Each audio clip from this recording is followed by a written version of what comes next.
찬양 중에 눈을 들어 주를 보내 소망 중에 마음 다해 주만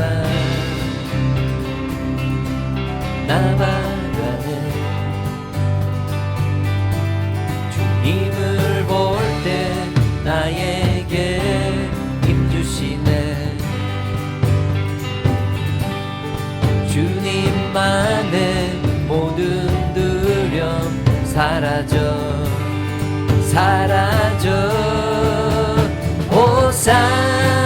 호산나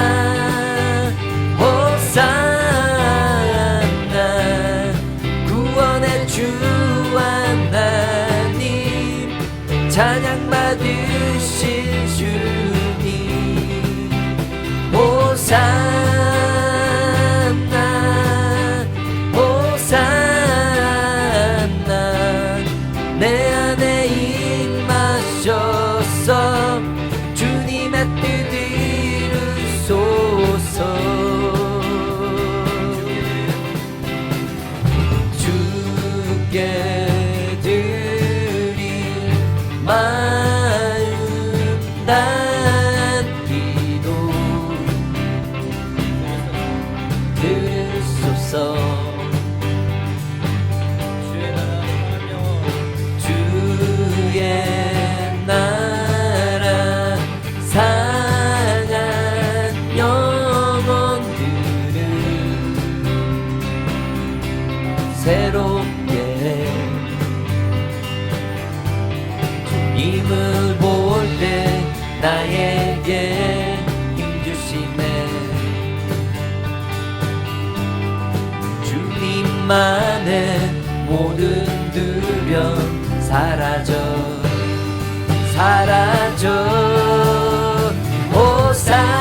호산나 호산나 구원의 주 하나님 찬양 받으실 주님 호산나 호산나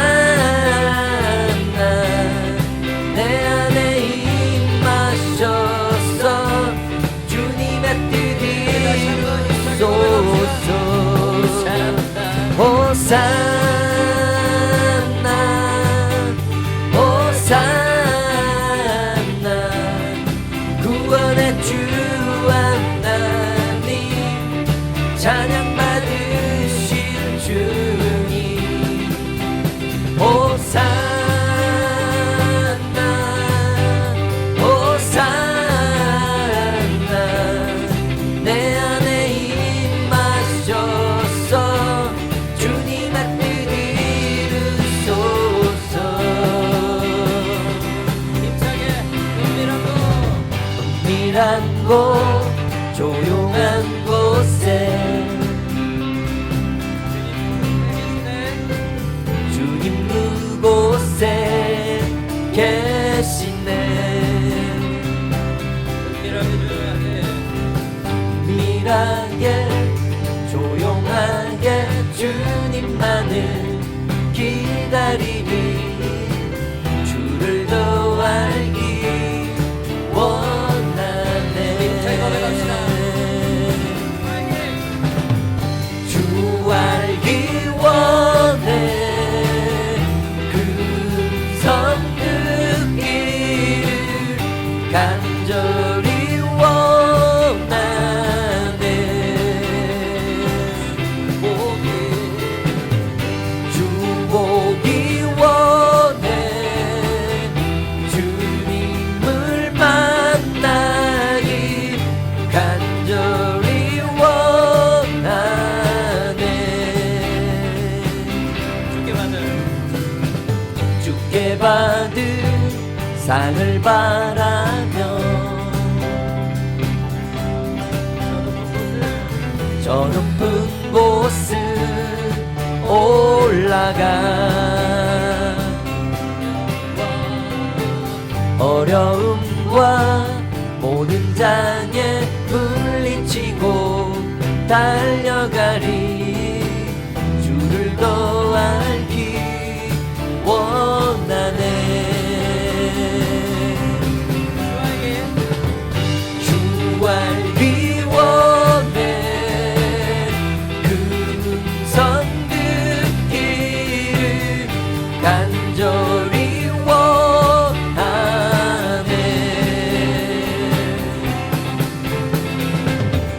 주 보기 원해 주님을 만나기 간절히 원하네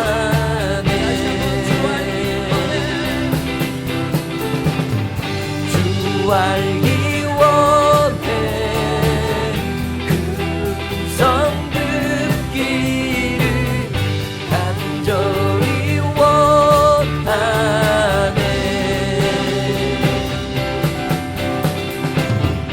주 보기 원해 주님을 만나기 간절히 원하네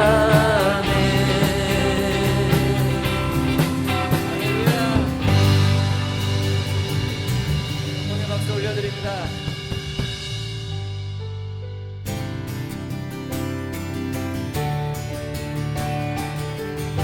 이 찬양 고백합시다. 모든 것이 주님의 은혜이고 모든 것이 주님의 뜻 안에 있음을 고백합시다. 고백합시다. 시작됐네. 시작됐네 우리 주님의 능력이 나의 삶을 다스리고 새롭게 하네 자유하네 죄와 사망으로부터 나의 삶을 변하고 나 충만하네 은혜로다 주의 은혜 한량없는 주의 은혜 은혜로다 주의 은혜 변함없는 진실하신 주의 은혜 다시 한번 고백합시다. 시작됐네. 시작됐네 우리 주님의 능력이 우리 주님의 능력이 나의 삶을 다스리고 나의 삶을 다스리고 새롭게 하네. 새롭게 하네 자유하네 죄와 사망으로부터 나의 삶을 변하고 나 충만하네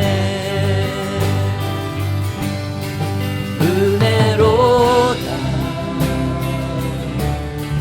주의 은혜 한량없는 주의 은혜 은혜로다 주의 은혜 변함없는 신실하신 주의 은혜 은혜로다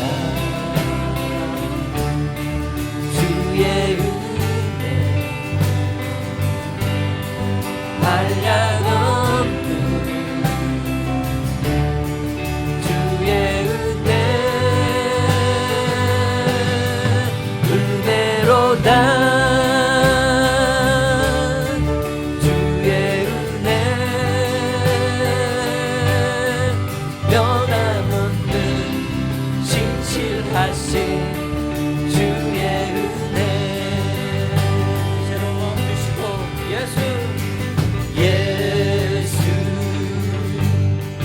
하나님의 아들 말씀으로 오신 분 말씀으로 오신 주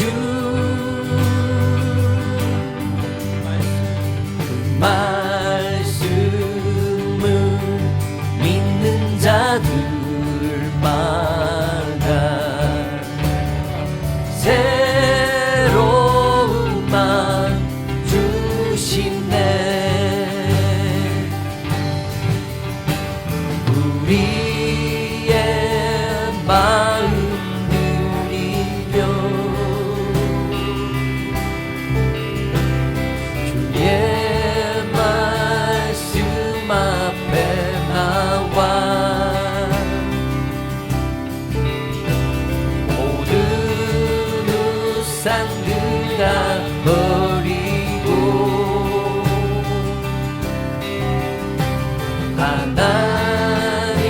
하나님만 경배하네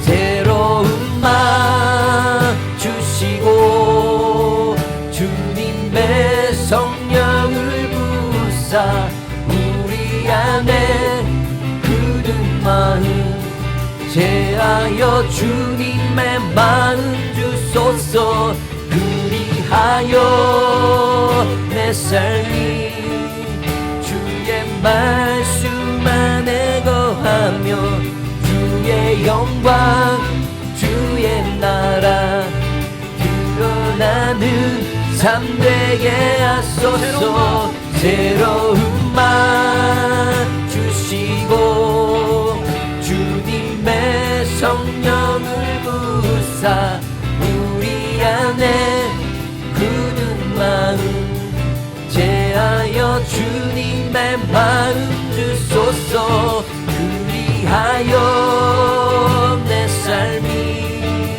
주의 말씀 안에 거하여 주의 영광 주의 나라 드러나는 삶 되게 하소서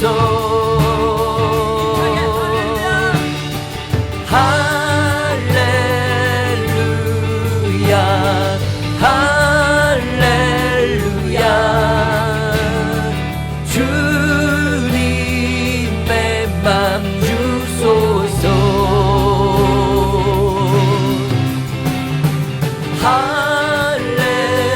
할렐루야 할렐루야 주님의 맘 주소서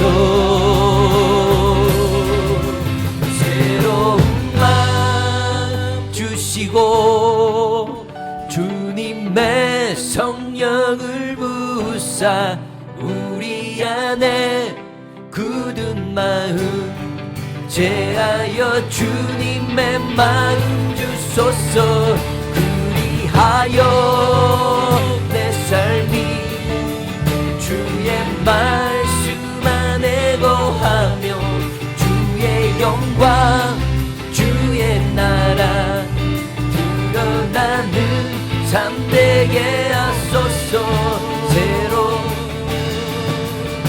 기도합시다. 새로운 마음을 허락하여 주시옵소서.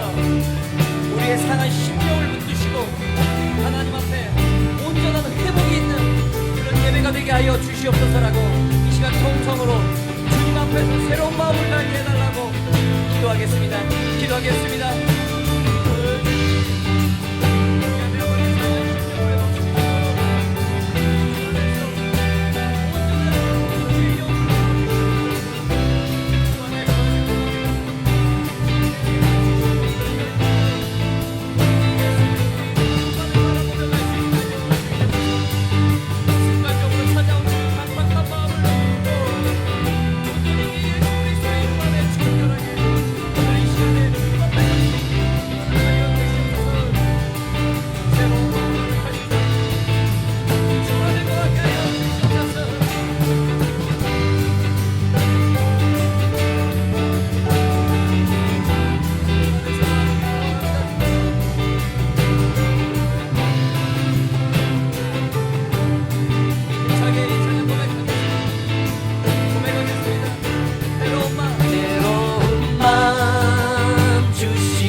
주여 주님의 마음 주소서. 그리하여 내 삶이 주의 말씀 안에 거하며 주의 영광 주의 나라 드러나는 삶 되게 하소서.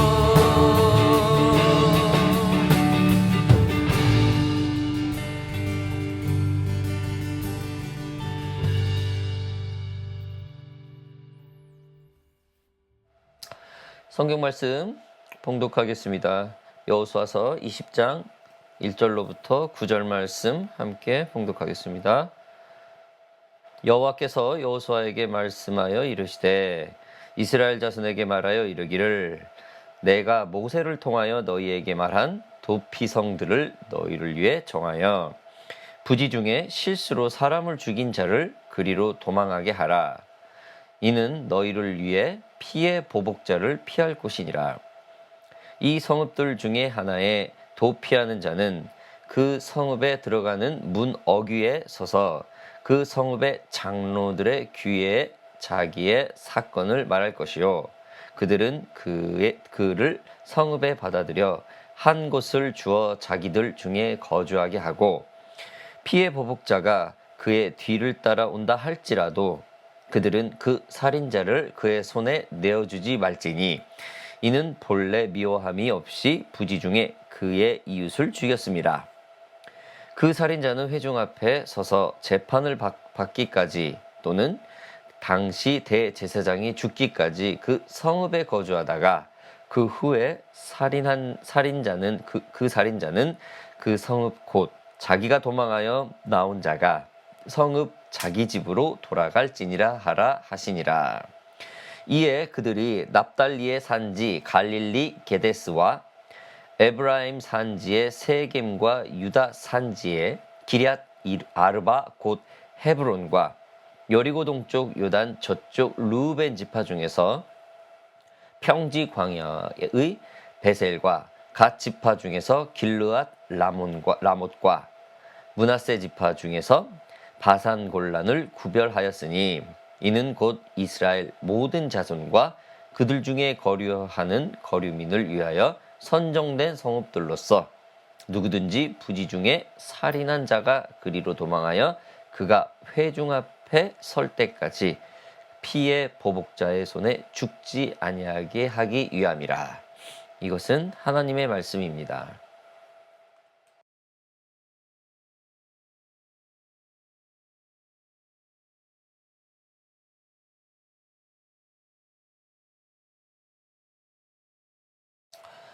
안녕하세요. 오펜 가족 여러분들, 한 주간 건강히 잘 지내셨습니까?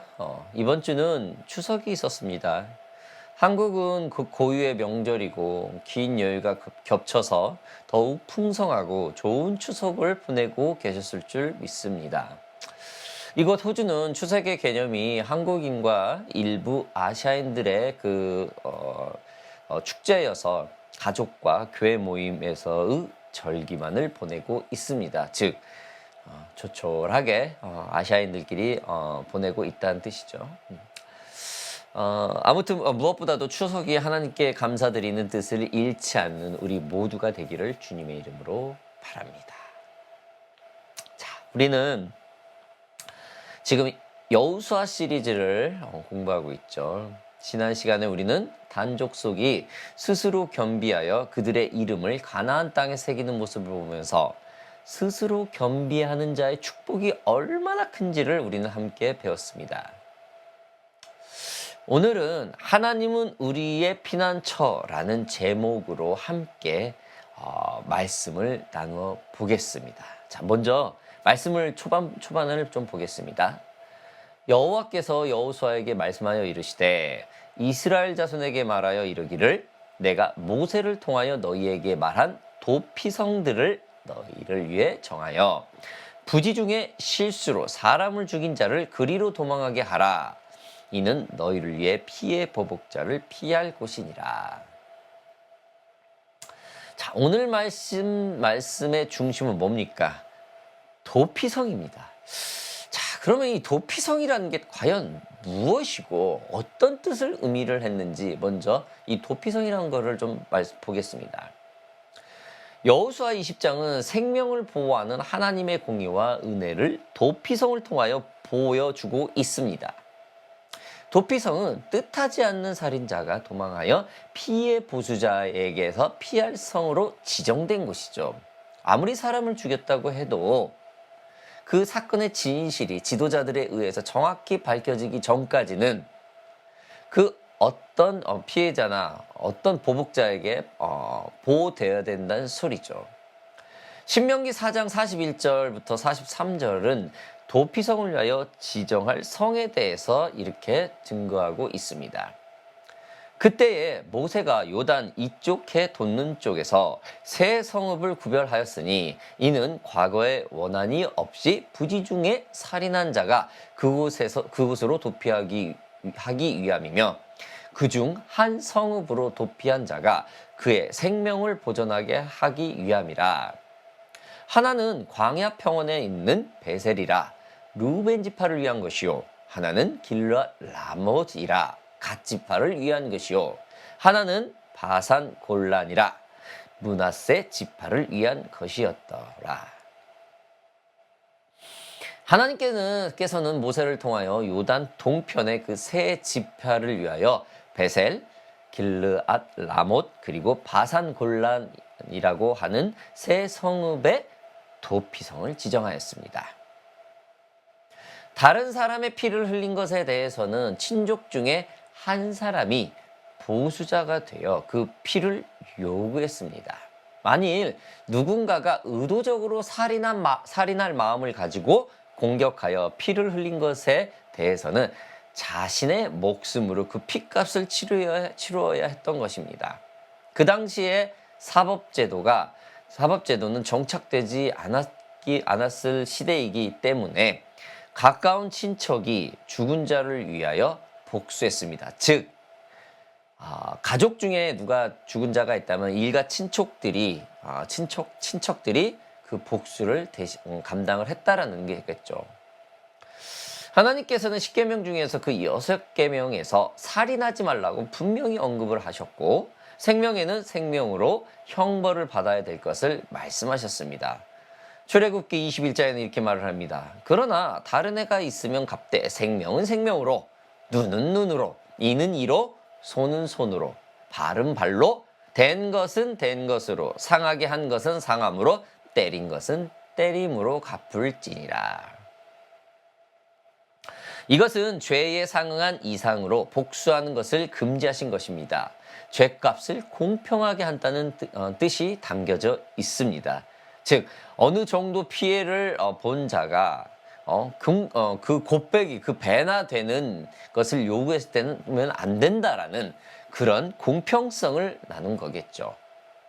눈에 대해서는 눈만큼 이해에는 이로 보상하는 받아야 하는 어떤 절대적인 기준 가치를 만들어 놓은 거죠. 그러나 생명에는 생명으로 갚아야 하는 것이 하나님의 뜻이었습니다. 누군가의 피를 흘렸는데 의도치 않은 상황에서 우연히 사람의 피를 흘리는 경우가 있었을 때 전혀 고의가 없는 상황에서 사람의 피를 흘렸다면은 그는 자신의 생명을 지키기 위해 지정된 도피성으로 도망할 수 있었던 것입니다. 의도적으로 사람을 죽였을 때는 당연히 내 생명을 죄값으로 받아야 되겠지만은 의도치 않게 사람을 죽인 그런 상황이 있을 때는 도피성이라는 곳에서 일단 보호를 받고 지도자들이 나와서 그 진상 조사를 한 다음에 결정을 했던 것이죠. 아무튼 이 도피성은 이러한 억울함이 최대한 그 변호를 해주는 그런 그런 개념의 도피성이었습니다. 신명기 19장 1절에서 13절에는 도피성에 대해서 구체적으로 설명하고 있습니다. 하나님께서는 원한이 없이 부지 중에 이웃을 죽였다면 가까운 도피성으로 도망하여 자신의 생명을 보존하게 하셨습니다. 그리하여 요단 동편의 세 성 외에 요단 서편인 가나안에도 세 성을 도피성으로 지정하셨습니다. 출애굽기 19장에 이렇게 말을 합니다. 여호와께서 모세에게 이르시되 내가 빽빽한 구름 가운데서 내게 임함은 내가 너와 말하는 것을 백성들이 듣게 하며 또한 너를 영영히 믿게 하려 함이니라. 모세가 백성들의 말을 여호와께 아뢰었으므로 여호와께서 모세에게 이르되 너는 백성에게로 가서 오늘과 내일 그들을 성결하게 하며 그들에게 옷을 빨게 하고. 하나님께서 모세에게 말씀하신 이 새 성읍을 이제 여호수아에게 말씀하셔서 새 성읍을 또한 또 따로 지정을 하고 있는 것입니다. 여러분, 공의는 피해 보수자 살인을 처형하도록 요구했기에 부지 중에 살인하는 자는, 그러니까 자신도 모르게 어떤 사고에 의해서 살인하는 상황이 되어버린 그런 상황이 될 때는 가까운 도피성으로 도망하여 자신의 생명을 잠시 동안 보존할 수 있었던 것입니다. 도피성으로 도피한 자는 그 성읍에 들어가는 그 문 어귀에 서서 성읍 장로들의 귀에 자기들의 사고에 대하여 고하고 그들은 그들 성읍에 들여 따라오며 피해 보수자의 보호를 받을 수 있었던 것입니다. 여호수아 20장에는 그 도피성에 대해서 이렇게 말을 합니다. 피해 보복자가 그의 뒤를 따라온다 할지라도 그들은 그 살인자를 그의 손에 내어주지 말지니 이는 본래 미워함이 없이 부지 중에 그의 이웃을 죽였습니다. 그 살인자는 회중 앞에 서서 재판을 받을 때까지 또는 그 당시 대제사장이 죽기까지 그 성읍에 거주하다가 그 후에 그 살인자는 그 성읍 곧 자기가 도망하여 나온 자기 성읍 자기 집으로 돌아갈지니라 하라 하시니라. 여러분, 자꾸 이 부지중이라는 말이 나오는데요. 그러니까 우연 중에 이런 살인을 했을 때 계획되지 않는 살인을 말하는 겁니다. 예를 들어서 정당방위로, 예를 들어서 막 급격한 공포에서 자기를 공격하는 사이에 자기도 모르게 뭘 했는데 이렇게 사람을 죽인 상태, 이런 것도 부지중의 살인이라고 할 수 있겠죠. 아무튼 이런 것들이 밝혀졌을 때 그는 진실이 밝혀졌을 때 집으로 돌아갈 수 있었습니다. 또한 대제사장이 죽은 후에야 집으로 돌아갈 수 있었다고 합니다. 여러분, 대제사장이 죽은 후에야 자유를 얻어 자기 집으로 돌아가는 그 이유가 무엇일까요? 우리는 대제사장은 당시 종교적인 최고 지도자이자 결정권자였다라는 사실을 알 수 있습니다. 그 대제사장의 결정 없이 죽었을 때는, 아무런 결정하지도 못하고 대제사장이 죽었을 때는 그 모든 것이 사면이 된다라는 것이죠. 신약 시대에는 이런 것들에게 무엇을 상징할까요? 대제사장이 있을 때는 보호를 받고 대제사장이 죽고 난 다음에 사면을 받는다. 과연 어떤 상징으로 될 수가 있을까요? 글쎄요, 요즘으로 적용을 해보면은 예수 그리스도의 그 최고의 결정권을 의미할 수 있을 것입니다. 우리는 대제사장인 예수 그리스도가 죄를 위하여 십자가에 속죄의 죽음을 당하셨기 때문에 우리가 지은 모든 죄가 그에게 속한 것이죠. 도피성이란 예수를 몰랐을 때 지은 죄가 대제사장인 예수 그리스도의 희생을 모든 죄로 사해졌다라는 것입니다. 우리는 더 이상 그 죄를 반복하지 않고 오직 예수 그리스도 앞에 머무르면 된다는 것입니다. 그러나 그의 회개는 진실성이 있어야 되겠죠. 도피성의 제도는 오늘날의 변호하는 그 변호법과 가해자의 신변 안전을 위한 구치소의 역할을 하는 것과 비슷할 것입니다. 주님의 자녀들이 자신의 입장을 주장하지도 못하고 곧바로 어떤 처형을 당한다는 것은 이건 굉장히 비인격적이죠. 주님은 이미 모세 때부터 하나님의 자녀들을 인격적으로 대하기 위해서 인간의 법을 통하여서 이 도피성이라는 것을 만드신 겁니다. 여러분, 우리는 대제사장인 예수 그리스도에 속한 자들입니다. 우리의 죄가 무겁고 감당할 수 없을지라도 있는 그대로 주님께 회개하고 있는 중이라면 우리는 지금 도피성에 머물고 있는 것입니다. 도피성이라는 것은 살려주려고 만든 것이지 죽이려고 만든 것이 아니라는 것이죠.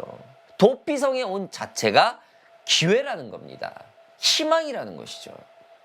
어떻게든 하나님의 자녀인 우리를 살려보려고 주님께서 이 도피성이라는 것을 만든 겁니다. 저와 여러분들이 이 도피성 같은 이 복음의 시대에 이 땅에서 최선을 다하여 주님과 교제하고 하나님의 자녀로 합당한 삶을 사시기를 주님의 이름으로 바랍니다.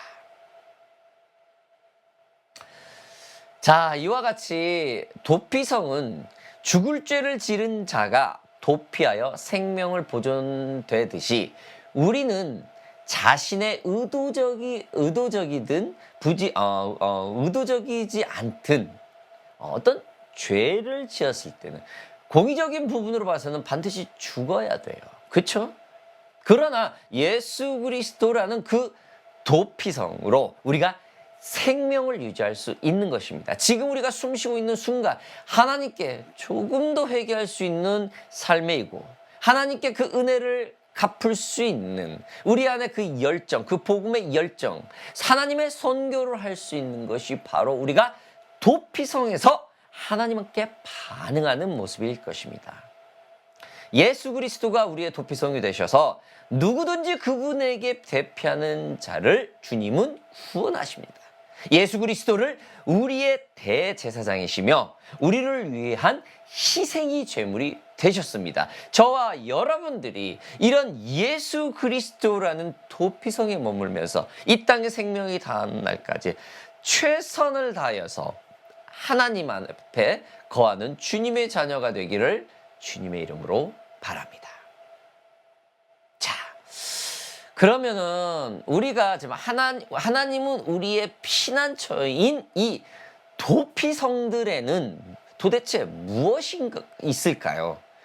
오늘 마지막 구절 7, 8절 마지막 부분인 7, 8절을 보겠습니다.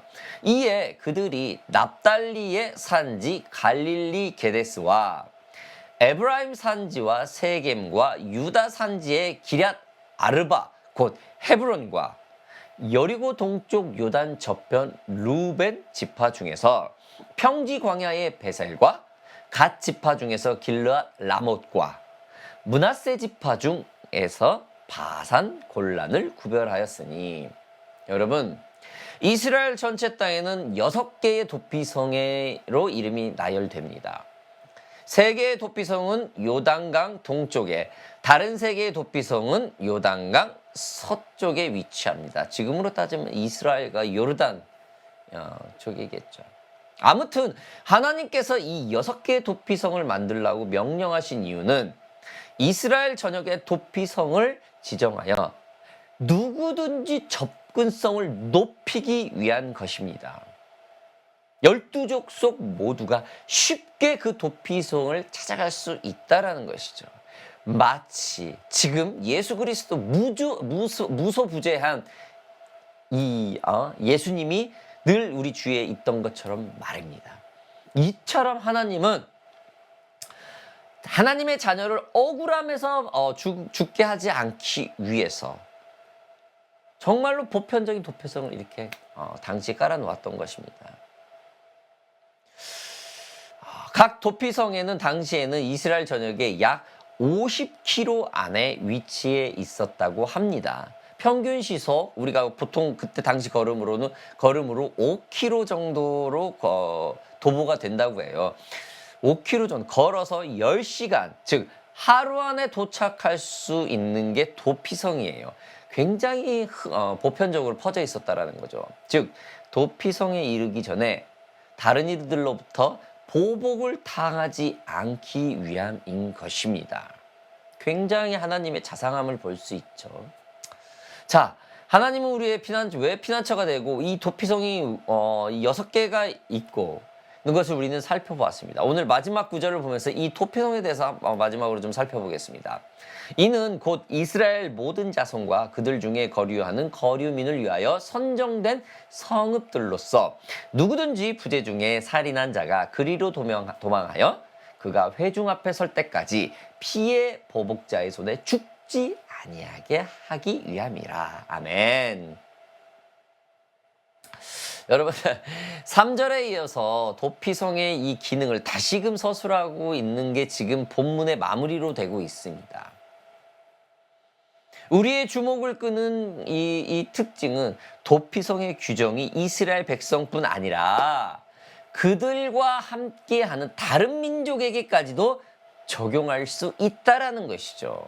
즉 정당한 재판을 받을 때까지 보호할 수 있는 권리는 이스라엘 자손에게만 주어진 것이 아니라 이스라엘인들과 함께 어울리는 사람들까지 그 혜택을 보았다라는 겁니다. 여러분, 이것이 하나님의 뜻입니다. 하나님의 사람과 같이 있는 넌 크리스찬은 하나님의 그런 영향력을 받을 수 있어요. 복음을 모르는 사람이 우리처럼 복음을 아는 사람과 같이 어울릴 때 하나님께서 언젠간 그 복음을 모르는 자를 복음을 받아들일 수 있게 할 수 있는 그런 기회가 될 수 있는 것이죠. 여러분, 이 도피성에서 설령 실수로 죽였다는 사람을 죽였다는 그 혐의자의 주장이 거짓으로 판명이 되어 사형을 당하더라도 정당한 재판이 있기까지는 그를 보호해 주는 것이 이 도피성의 제도입니다. 오늘날의 이 재판 기능과 너무도 흡사하죠. 그리고 이 기능의 목적은 땅에 무죄한 피를 흘림으로 부정하게 되지 않게 하도록 하는 것입니다. 즉 정의를 세우는 게 그 목적을 두고 있는 것입니다. 정의를 세워 그 땅에 정결함을 갖기 위해서죠. 왜? 이 이스라엘이 정복한 땅은 하나님이 이미 약속한 땅이고 정결한 땅으로 계획하고 있었기 때문이죠. 여러분, 하나님은 저와 여러분들을 이렇게 정결한 모습으로 우리를 붙들고 있습니다. 우리에게 그 피 흘리는 그 부당함을 당하지 않게 하기 위해서 하나님은 우리를 정결함으로 이끈다는 것이죠. 이스라엘 백성이 땅을 분배를 받고 도피성이 세워지는 것보다 더 중요한 것은 이제 하나님께서 허락하신 땅에서 하나님의 백성답게 살아가는 것이죠. 그렇습니다. 도피성을 만든 이유는 하나님의 백성답게 살기 위해서 조금 잘못을 해도 실수를 하도록 일깨워져서 다시 한번 기회를 주어서 도피성이라는 그런 참회의 시간을 할 수 있게 해서 하나님한테 돌아오게 하는 것이죠. 이게 바로 하나님이 도피성을 세운 목적입니다. 즉 하나님은 우리의 영원한 피난처가 되는 것입니다. 사랑하는 오피엔 가족 여러분들, 잊지 마세요. 하나님은 우리의 영원한 피난처이기에 우리의 죄를 우리가 우리의 죄를 깨닫고 알았으면 그 죄를 회개하고 다시는 그 죄를 반복하지 않기를 바랍니다. 우리는 하나님의 자녀들입니다. 그것도 하나님의 마음을 읽고 그의 뜻을 알고 앞장서서 하나님의 선교를 하는 사람입니다. 저와 여러분들, 이 오피엔 가족들은 다시 말해서 영적으로 굉장히 성숙한 사람이죠. 이러한 사람들이 죄를 짓고 알았는데도 회개하지 않는다는 것은 말이 안 되는 것이죠. 여러분, 하나님은 영원한 우리의 도피처입니다. 도피성입니다. 믿으시기 바랍니다. 그는 우리의 영원한 피난처이고, 그래서 모든 것을 주님의 뜻대로 우리는 하나님의 뜻에 맞춰 그의 선교를 지향하여서 더욱더 지금보다 성숙한 하나님의 그 피난처에 늘 머무는 저와 여러분들이 되는 믿음의 성숙자가 되기를 주님의 이름으로 바랍니다. 오늘 좀 함께 기도하겠습니다. 좀 이렇게 좀 기도합시다, 여러분. 하나님은 우리의 피난처입니다. 피난처에 우리를 지금 이 땅에 서 있는 이 피난처는 자꾸 혼란스럽지만 반복되는 죄성이 우리들을 찾아오고 반복되는 고난이 우리에게 찾아오지만 그것을 우리가 붙들고 다시 한번 하나님께 회복을 받을 수 있는 그런 공간이 이 세상일 겁니다. 즉 우리가 하나님의 품에 있을 때가 유일한 피난처라는 사실 여러분 잊지 마시고 우리 함께 이 하나님이 허락한 이 피난처, 이 도피성의 말씀 하나를 붙들고 우리 함께 기도하겠습니다. 살아계신 아버지 하나님 감사합니다. 우리는 오늘 하나님의 만드신 그 도피성의 모습을 보면서 하나님의 품이 우리의 진정한 피난처라는 사실을 알게 되었습니다. 아버지 하나님, 이 땅에서 하나님의 선교를 지향을 하는 우리들이 주님 안에서 우리의 잘못된과 죄성들과 고통에 상관없이 끊임없이 회복하면서 끊임없이 주님을 의지하면서 하나님의 선교를 지향할 수 있는 그런 저희들이 되게 하여 주시옵소서. 그렇습니다. 우리가 하나님의 자녀이기에 하나님이 허락하신 도피성, 하나님이 우리의 영원한 피난처임을 고백합니다. 우리가 복음을 전할 때, 우리가 선교를 할 때, 우리가 구제를 할 때, 우리가 하나님 앞에 매달릴 때 하나님께서 그 놀랍도록 피난처에 머무는 우리를 다시 한번 붙들어 주시옵소서. 선교를 하고 있는 선교사님들을 기억하시고 복음을 위해서 몸부림치고 있는 우리 성도들을 기억하여 주시옵소서. 무엇보다도 우리 OPN 가족들 한 명 한 명들을 아버지 하나님 주님의 피난처 품에 안으셔서 하나님 안에서 완전한 회복이 일어나고 하나님 부르시는 그 날까지 최선을 다해서 하나님의 선교에 집중할 수 있는 저희 모두가 되게 하여 주시옵소서. 감사드리며 예수 그리스도의 이름으로 기도하여 싸움나이다. 아멘.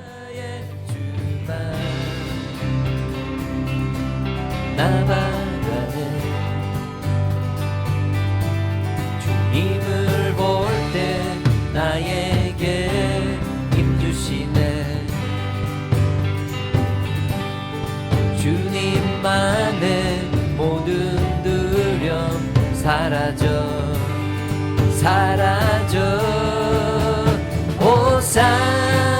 호산나 호산나